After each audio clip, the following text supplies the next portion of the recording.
नमस्कार, के न्यूज़ के साथ में धार्मिक वाला सुर्खियों पर नजर करें उसके पहले देखते हैं आज की हेडलाइंस। यास तूफान के कारण बंगाल और ओडिशा के कई जिलों में भारी बारिश शुरू हो गई है। ओडिशा के चांदीपुर और बालासोर जिले के धमरा में तेज हवाओं के साथ बारिश हो रही है। धमरा के तटों से ही आज दोपहर 11 से 1 बजे तक तूफान टकराएगा। बंगाल के दक्षिणी 24 परगना में तेज हवाओं के साथ बारिश जारी है। बीते दिन देश में कोरोना संक्रमितों के नए मामलों में मामूली बढ़ोतरी देखी गई। यहां मंगलवार को 2,08,714 लोगों को कोरोना की पुष्टि हुई। इसके पहले सोमवार को नए संक्रमितों का आंकड़ा 2 लाख के नीचे पहुंच गया था।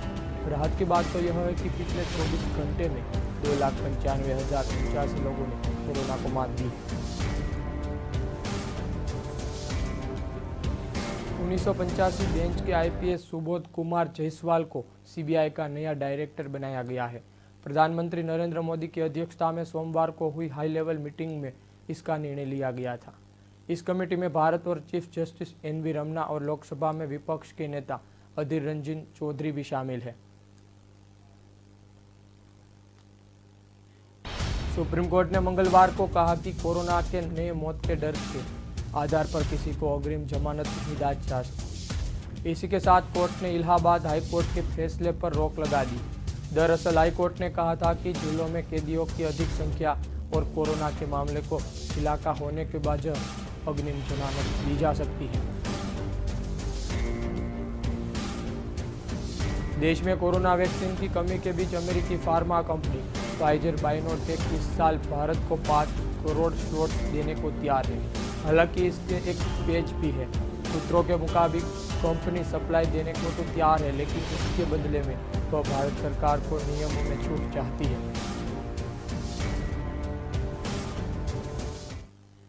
यास तूफान के कारण बंगाल और ओडिशा के कई जिलों में भारी बारिश शुरू हो गई है। ओडिशा और चंदीपुर के बालासोर जिले में धमरा से तेज हवाओं के साथ बारिश हो रही है। धमरा के तटों से ही आज दोपहर 11 से 1 बजे पर तूफान टकराएगा। बंगाल के दक्षिणी 24 परगना में हवा तेज हो रही है, साथ ही साथ बारिश हो रही है। बेहद खतरनाक हो चुका है यह तूफान। आज दोपहर ओडिशा के पारादीप और सागर आइसलैंड के बीच से गुजरेगा। चक्रवात के कारण 6 राज्यों में बिहार, पश्चिम बंगाल, झारखंड, ओडिशा, तमिलनाडु और कर्नाटक में भी भारी बारिश का अलर्ट जारी किया गया है। ओडिशा और बंगाल के साथ ही तमिलनाडु और कर्नाटक के कई तटीय इलाकों में मंगलवार से ही बारिश तेज हो गई थी। यास तूफान सुबह 6 बजे 45 मिनट के ओडिशा से धमरा कर 40 किलोमीटर पर बंगाल के दीघा से 90 किलोमीटर दूरी पर था। इससे ओडिशा के चंदीपुर और अब्दुल कलाम आइसलैंड पर डीआरडीओ की मिसाइल लॉन्चिंग साइट को नुकसान पहुंचने की आशंका है। देश की सभी लंबी दूरी की मिसाइल को यहीं से लॉन्च किया जाता है। पश्चिम बंगाल और ओडिशा में आपदा राहत की टीम तैनात है। एयरफोर्स और नेवी ने भी अपने कुछ हेलीकॉप्टर और नावें राहत कार्य के लिए रिजर्व रखी है। तूफान को लेकर ओडिशा के 6 जिलों में हाई रिस्क जोन घोषित कर दिया गया है। इनमें बालासोर, भद्रक, केंद्रपारा, जगत सिंहपुर, मयूरभंज और केओनझार भी शामिल है।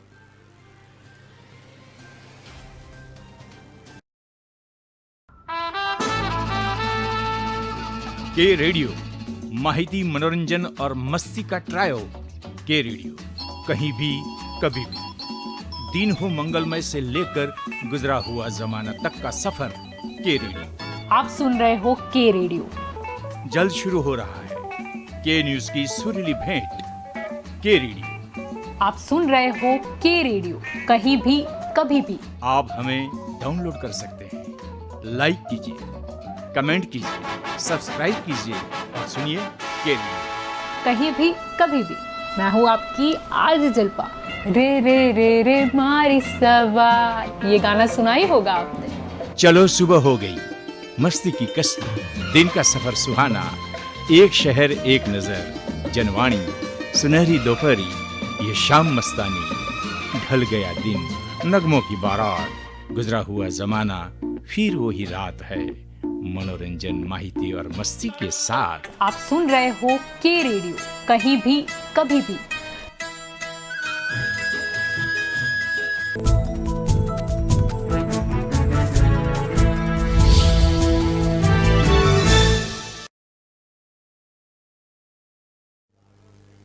ब्रेक के बाद आपका स्वागत है। नजर करते हैं सुर्खियों पर। छत्रसाल स्टेडियम के पहलवान सागर मर्डर केस में दिल्ली पुलिस के क्राइम ब्रांच की टीम लगातार एक्शन में है। टीम जांच के लिए सागर पहलवान के घर भी पहुंची थी। इसके पहले क्राइम ब्रांच की टीम आज सुबह गिरफ्तार रेसलर सुशील कुमार को लेकर छत्रसाल स्टेडियम पहुंची थी। वह टीम ने घटना के वेरिफिकेशन किया था। 1 घंटे तक जांच पड़ताल करने के बाद टीम उन्हें लेकर वापस आ गई थी। मामले की जांच कर रहे एक बड़े अधिकारी ने बताया था कि सुशील लगातार अपने बयान बदल रहे। सुशील ने कहा था कि स्टेडियम में पहलवानों की लड़ाई हो रही थी, वे बस मामले को शांत करने के लिए गए थे। वही सुशील को नॉर्दर्न रेलवे के उनके पोस्ट से सस्पेंड कर दिया गया है। वे नॉर्दर्न रेलवे के सीनियर कमिश्नर और मैनेजर पद पर थे। नॉर्दर्न रेलवे के CPRO दीपक कुमार ने इसकी पुष्टि की थी। पुलिस अधिकारियों की बताया था कि सुशील कस्टडी में थोड़े परेशान हैं और आसानी से कुछ भी नहीं बता रहे। क्राइम ब्रांच की टीम अब तमाम सबूत सुशील के सामने रख पूछताछ करेगी। जानकारी के मुताबिक मौके पर जिस गाड़ी के हथियार बरामद हुए वह विनोद नाम के व्यक्ति का है। वह सुशील का करीबी है। उसकी धड़ पकड़ कोशिश भी जारी रही है। क्राइम ब्रांच की टीम फोरेंसिक एक्सपर्ट के जरिए एक बार फिर मौके के वारदात पर सबूत जुटाने लगी है। सुशील कुमार की पुलिस हिरासत में पहली रात बेहद तनाव भरी रही थी। उसे खुद गलती का एहसास भी शायद होने लगा है। सूत्रों के मुताबिक वह पुलिस अधिकारियों के सामने रोया भी है। देर रात मॉडल टाउन थाने में वह 2 बजे तक ठहरा था। वही सुशील के नीरज भवाना गैंग और लॉरेंस बिश्नोई काला झूठे गैंग के रिश्ते के सबूत भी सामने आए हैं। सुशील ने उनके पारिवारिक समारोह में भी शामिल होते थे।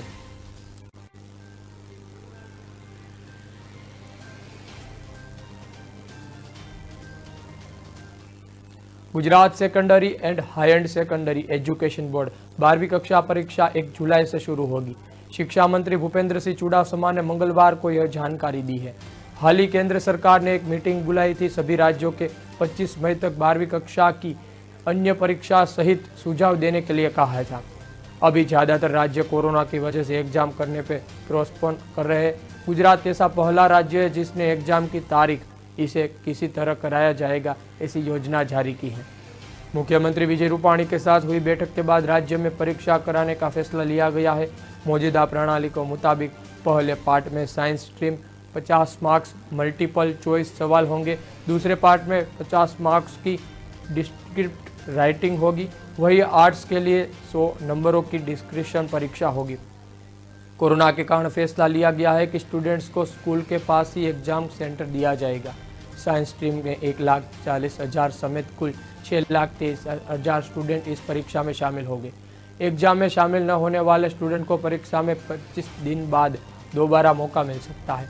हर साल की तरह एग्जाम के लिए 3 घंटे समय तय किया गया है। एक क्लास में 20 स्टूडेंट परीक्षा दे सकेंगे।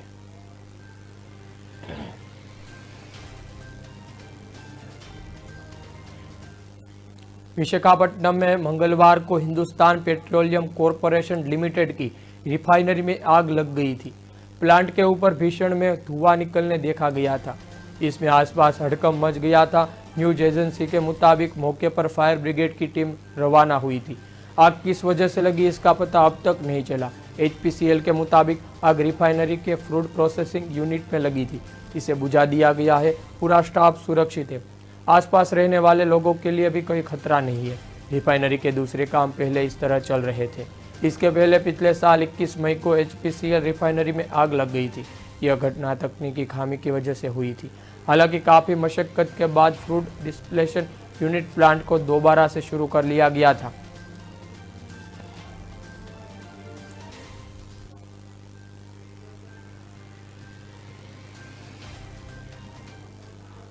दवा कंपनी रोशे इंडिया ने अपनी एंटीबॉडी कॉकटेल भारत में लॉन्च कर दी है।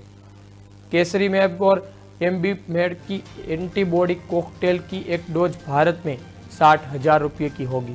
पिछले साल भी एंटीबॉडी अमेरिका के पूर्व राष्ट्रपति डोनाल्ड ट्रंप का कोरोना ट्रीटमेंट किया गया था। एक्सपर्ट का कहना है कि इस एंटीबॉडी के करीब 70% लोग हॉस्पिटल में जाने से बच जाएंगे। इनसे हॉस्पिटलाइजेशन की ज़रूरत है।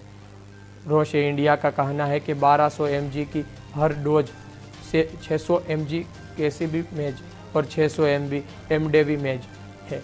हर डोज में कीमत 59,750 रुपये होगी। इसकी मल्टी डोज पैकेज अधिकतम कीमत 1,19,000 होगी। एक पेट में 2 कोरोना संक्रमितों को ट्रीटमेंट किया जा सकता है।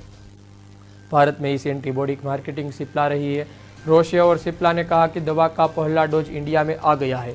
इसका दूसरा डोज 15 जून तक आ जा सकता है। जून तक इसके 1 लाख पैकेट भारत में होंगे। इसके तकरीबन 2 लाख लोगों इससे फ़ायदा होगा। ये दवा बड़े अस्पतालों में कोविड सेंटर में मुहैया कराएगी। Central drug student control organisation के कुछ दिन पहले ही एंटीबॉडी कॉकटेल के इमरजेंसी इस्तेमाल को मंजूरी दी गई है।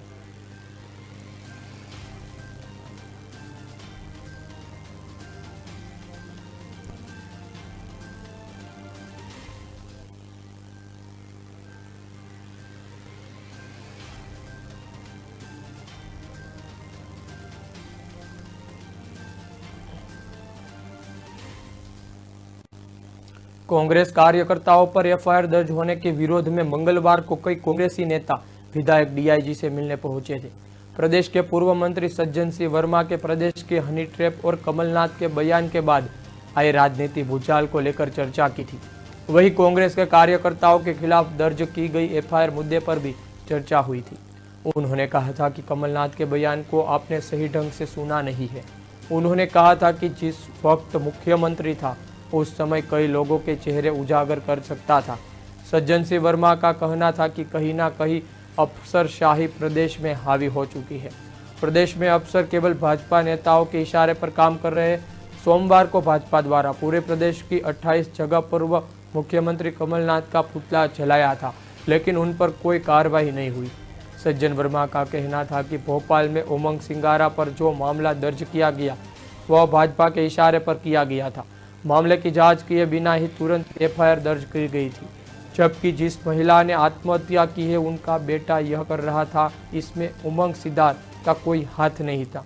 कमलनाथ के बयान पर सज्जन वर्मा ने सफाई देते हुए कहा, उस बयान को आपने सही ढंग से सुना नहीं है। कमलनाथ ने कहा था कि जब मैं मुख्यमंत्री था उस वक्त तो मेरे पास पेन ड्राइव थी। यदि हमें पेन ड्राइव को हथियार बनाना होता तो हम उस वक्त सभी बनाकर उजागर कर सकते थे। इससे कई भाजपाइयों को मुंह काला हो सकता था, लेकिन कांग्रेस इस तरह की राजनीति नहीं करते।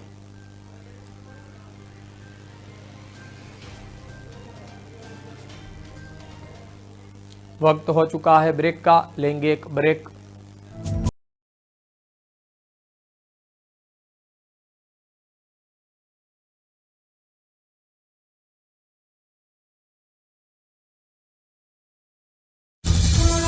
रेड अलर्ट जन अनुशासन लॉकडाउन। कोरोना संक्रमण की दूसरी लहर बहुत खतरनाक है। इस बार बच्चे, युवा, गर्भवती महिलाएं भी इसकी चपेट में आ रहे हैं। ग्रामीण क्षेत्रों में भी कोरोना महामारी का प्रभाव बढ़ रहा है। हालात हृदय विदारक हैं। कोरोना विकराल रूप ले रहा है। बचाव के लिए संक्रमण की चेन तोड़ना जरूरी है। अनावश्यक घर से बाहर ना निकलें। कोविड प्रोटोकॉल का पालन करें। मास्किंग और सोशल डिस्टेंसिंग अपनाएं। निज पर शासन, फिर अनुशासन।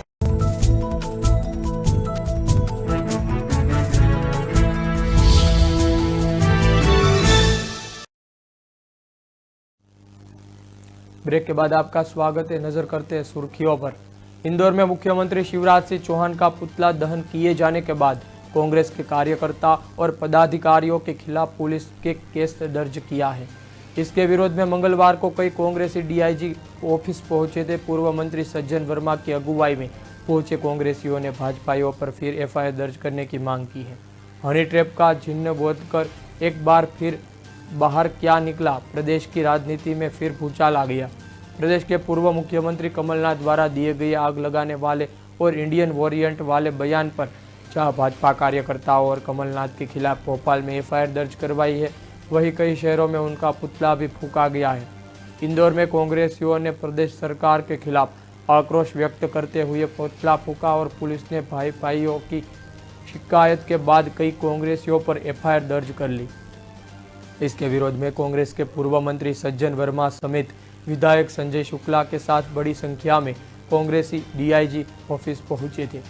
एक पक्षीय कार्रवाई की गलत ठहराते हुए भाजपा नेताओं के खिलाफ भी कार्रवाई की मांग की थी। भाजपा के राष्ट्रीय महासचिव कैलाश विजयवर्गीय द्वारा सोमवार को कोरोना की दूसरी लहर में चाइना का वायरस बताते हुए सज्जन सिंह वर्मा ने चुटकी की थी। उन्होंने कहा कि यह बात तो दुनिया का बच्चा जानता है कि कोविड-19 चाइना की देन है।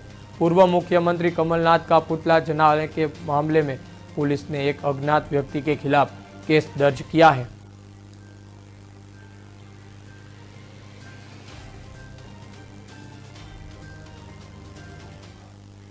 कोरोना की दूसरी लहर अभी थमी नहीं है और इंदौर के सहित प्रदेश भर में ब्लैक फंगस का पैर पसार हो रहा है।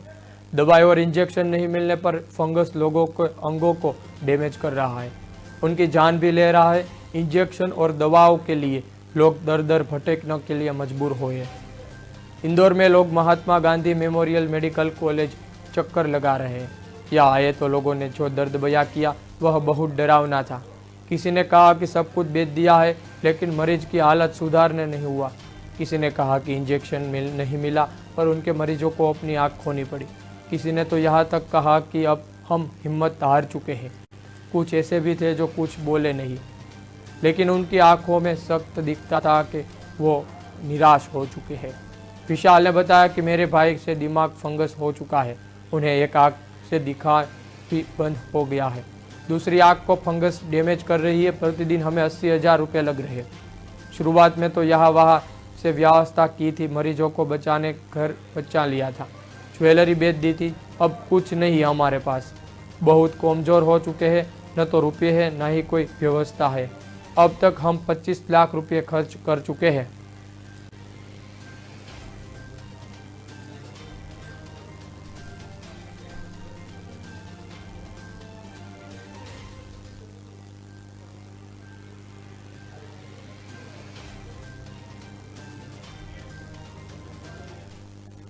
भोपाल में मंगलवार दोपहर मुख्यमंत्री शिवराज सिंह चौहान के बंगले के पास चूड़ियां लेकर पहुंची महिला कांग्रेस धार की अध्यक्ष विजेता त्रिवेदी ने जमकर हंगामा किया है।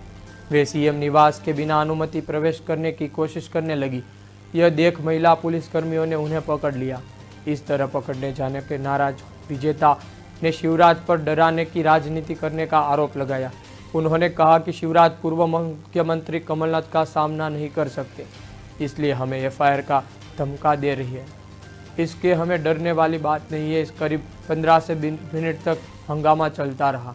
इसके बाद श्यामला हिल्स पुलिस उन्हें साथ ले गई, लेकिन इस तरह सीएम निवास में महज 50 मीटर की दूरी तक किसी से भी बिना अनुमति से पहुंचने की सुरक्षा व्यवस्था पर गंभीर सवाल खड़े हो जाते हैं।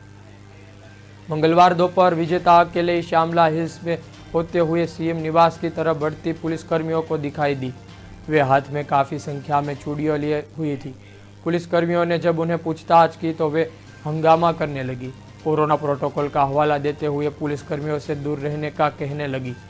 महिला नेत्री पर काबू पाने के असमर्थ महिला पुलिसकर्मी महिला डीएसपी की मदद मांगती नजर आई।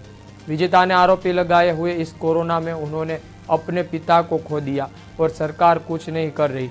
वह कमलनाथ पर एफआईआर दर्ज कर आंकड़े छुपाने में लगी है। हमें डरने वाले नहीं है, हमारा विरोध जारी रहेगा, ऐसा कहने को आया था।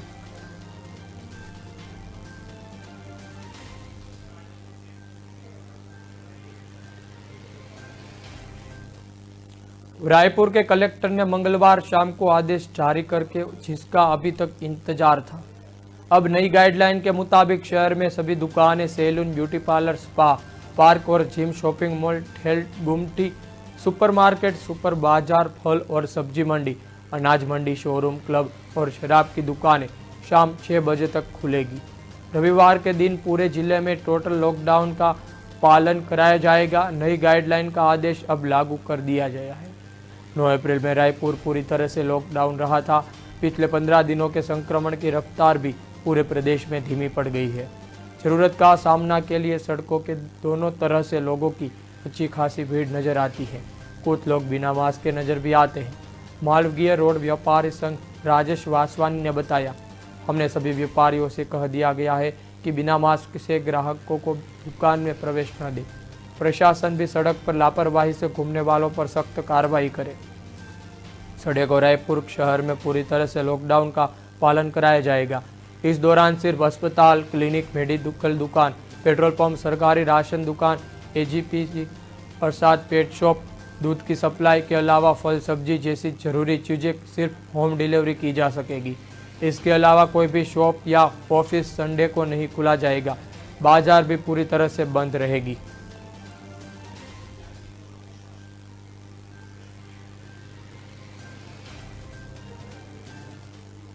मुंबई पुलिस के पूर्व कमिश्नर परमबीर सिंह को SC/ST एक्ट के तहत दर्ज मामले में बॉम्बे हाईकोर्ट से बड़ी राहत मिली है।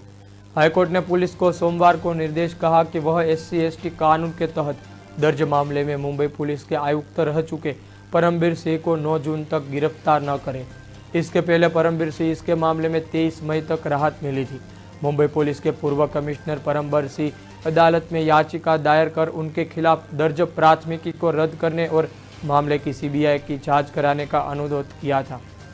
न्यायमूर्ति SK कथावाला और न्यायमूर्ति SP तावड़े की खंडपीठ ने इस याचिका पर सुनवाई की थी। इससे पहले शुक्रवार को हुई सुनवाई के दौरान परमबीर सिंह वकील के दलील की थी कि पूर्व पुलिस आयुक्त ने महाराष्ट्र के पूर्व गृह मंत्री अनिल देशमुख के खिलाफ भ्रष्टाचार के आरोप लगाए थे। उसके कारण उन्हें खिलाफ प्राथमिकी दर्ज की गई थी, लेकिन सरकार ने कहा कि शिकायत में अपराध का खुलासा हुआ था, लेकिन कारण FIR दर्ज की गई थी। इस दौरान पीठ के FIR दर्ज किए जाने के समय भी सवाल उठाया था। इसके बाद सुनवाई को आज के लिए स्थगित किया गया था। उनकी गिरफ्तारी पर 23 मई तक रोक लगा दी गई थी। इसके पहले मुंबई पुलिस इंस्पेक्टर भीमराव धाड़गे ने गुरुवार हाईकोर्ट ने फलहमनामा के दाखिल करते हुए कहा, मुंबई में पूर्व पुलिस आयुक्त परमबीर सिंह के खिलाफ अत्याचार कानून के तहत प्राथमिकी उन पर महाराष्ट्र के पूर्व गृह मंत्री अनिल देशमुख के खिलाफ शिकायत वापस लेने का दबाव बनाने के लिए दर्ज नहीं की गई।